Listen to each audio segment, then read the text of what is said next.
Assalamualaikum warahmatullahi wabarakatuh. Halo semuanya, perkenalkan nama saya Siti Kumalasari dengan NIM 2209943 kelas 1A Pendidikan Guru Sekolah Dasar Universitas Pendidikan Indonesia kampus di Purwakarta tahun 2022.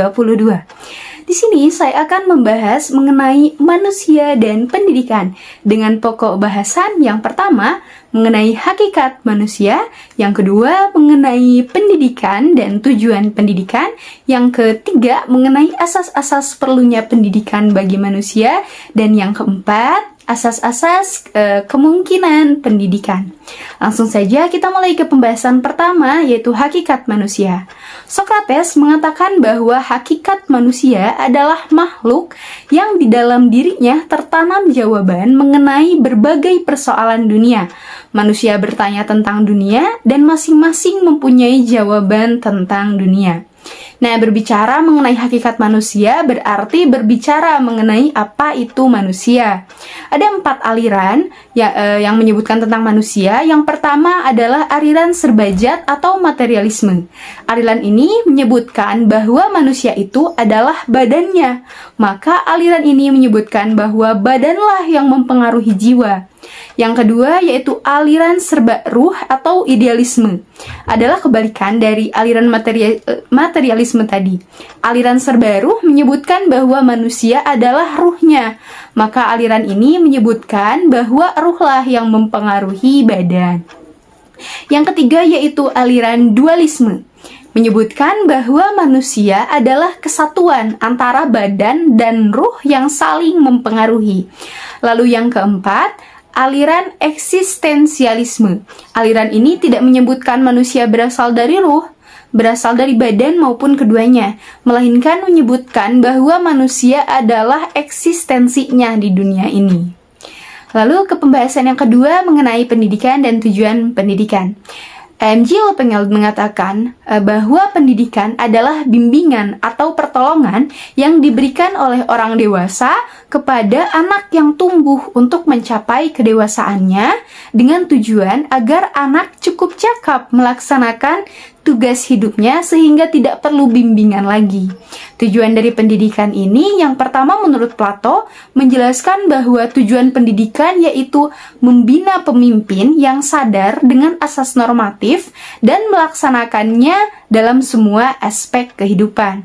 Lalu yang kedua, menurut Aristoteles menyatakan bahwa tujuan pendidikan yaitu membentuk kebiasaan pada tingkat pendidikan usia muda dalam menanamkan kesadaran menurut aturan moral. Lalu ke pembahasan yang ketiga mengenai asas-asas perlunya pendidikan bagi manusia.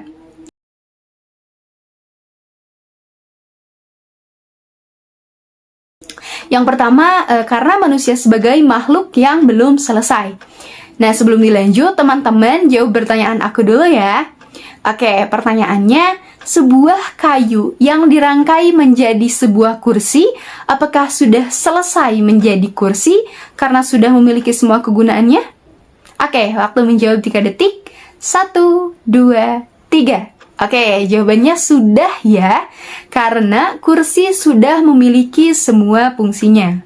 Lalu, apakah setelah dilahirkan ke dunia manusia sudah selesai menjadi manusia?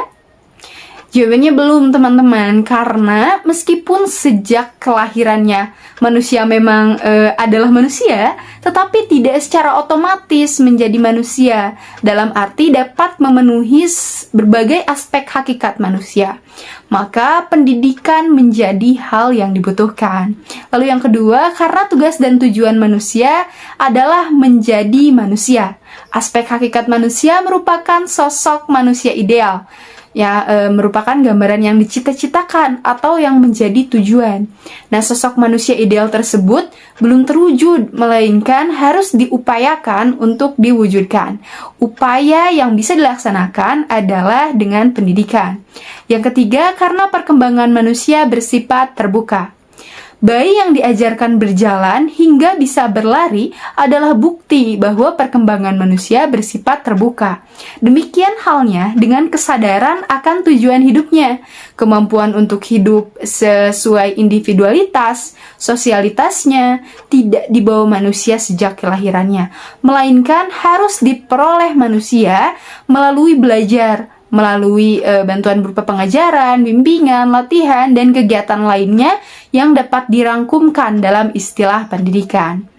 Nah, dari ketiga asas tersebut dapat disimpulkan bahwa manusia perlu dididik agar bisa menjadi manusia yang ideal. Pembahasan keempat mengenai asas-asas kemungkinan pendidikan. Ada 5 asas antropologis yang mendasari kesimpulan bahwa manusia itu dapat dididik. Yang pertama asas potensialitas yang menerangkan bahwa manusia akan dapat dididik karena ia memiliki berbagai potensi untuk dapat menjadi manusia. Yang kedua, asas dinamika. Manusia selalu aktif, baik dalam aspek fisiologik maupun spiritualnya. Ia selalu menginginkan dan mengejar segala hal yang lebih dari apa yang telah ada atau yang telah dicapainya. Oleh karena itu, dimensi dinamika mengimplementasikan bahwa manusia akan dapat dididik. Yang ketiga, aspek individualitas. Individu antara lain memiliki kediri sendirian atau subjektivitas. Ia berbeda dari yang lainnya dan memiliki keinginan untuk menjadi seseorang sesuai keinginan dirinya sendiri. Pendidikan dilaksanakan untuk membantu manusia dalam rangka mengaktualisasikan atau mewujudkan dirinya. Lalu yang keempat, asas sosialitas. Kenyataan bahwa manusia merupakan makhluk yang saling ketergantungan dengan manusia yang lain memberikan kemungkinan bagi manusia untuk dapat dididik. Sebab upaya pendidikan itu disampaikan melalui interaksi atau komunikasi antar sesama manusia. Lalu yang kelima, asas moralitas. Manusia memiliki kemampuan untuk membedakan yang baik dan yang tidak baik.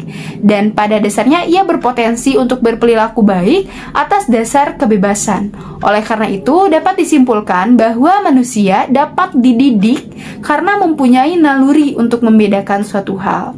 Dari 4 asas tersebut dapat disimpulkan bahwa manusia adalah makhluk yang bisa dididik karena mempunyai berbagai potensi untuk mengikuti pendidikan. Nah, karena manusia bisa dididik dan perlu juga dididik, maka manusia juga akan dapat mendidik. Baik, sekian yang dapat saya sampaikan. Semoga teman-teman tidak puas dengan pembahasan saya kali ini, sehingga kembali mempelajari materi ini. Terima kasih. Wassalamualaikum warahmatullahi wabarakatuh.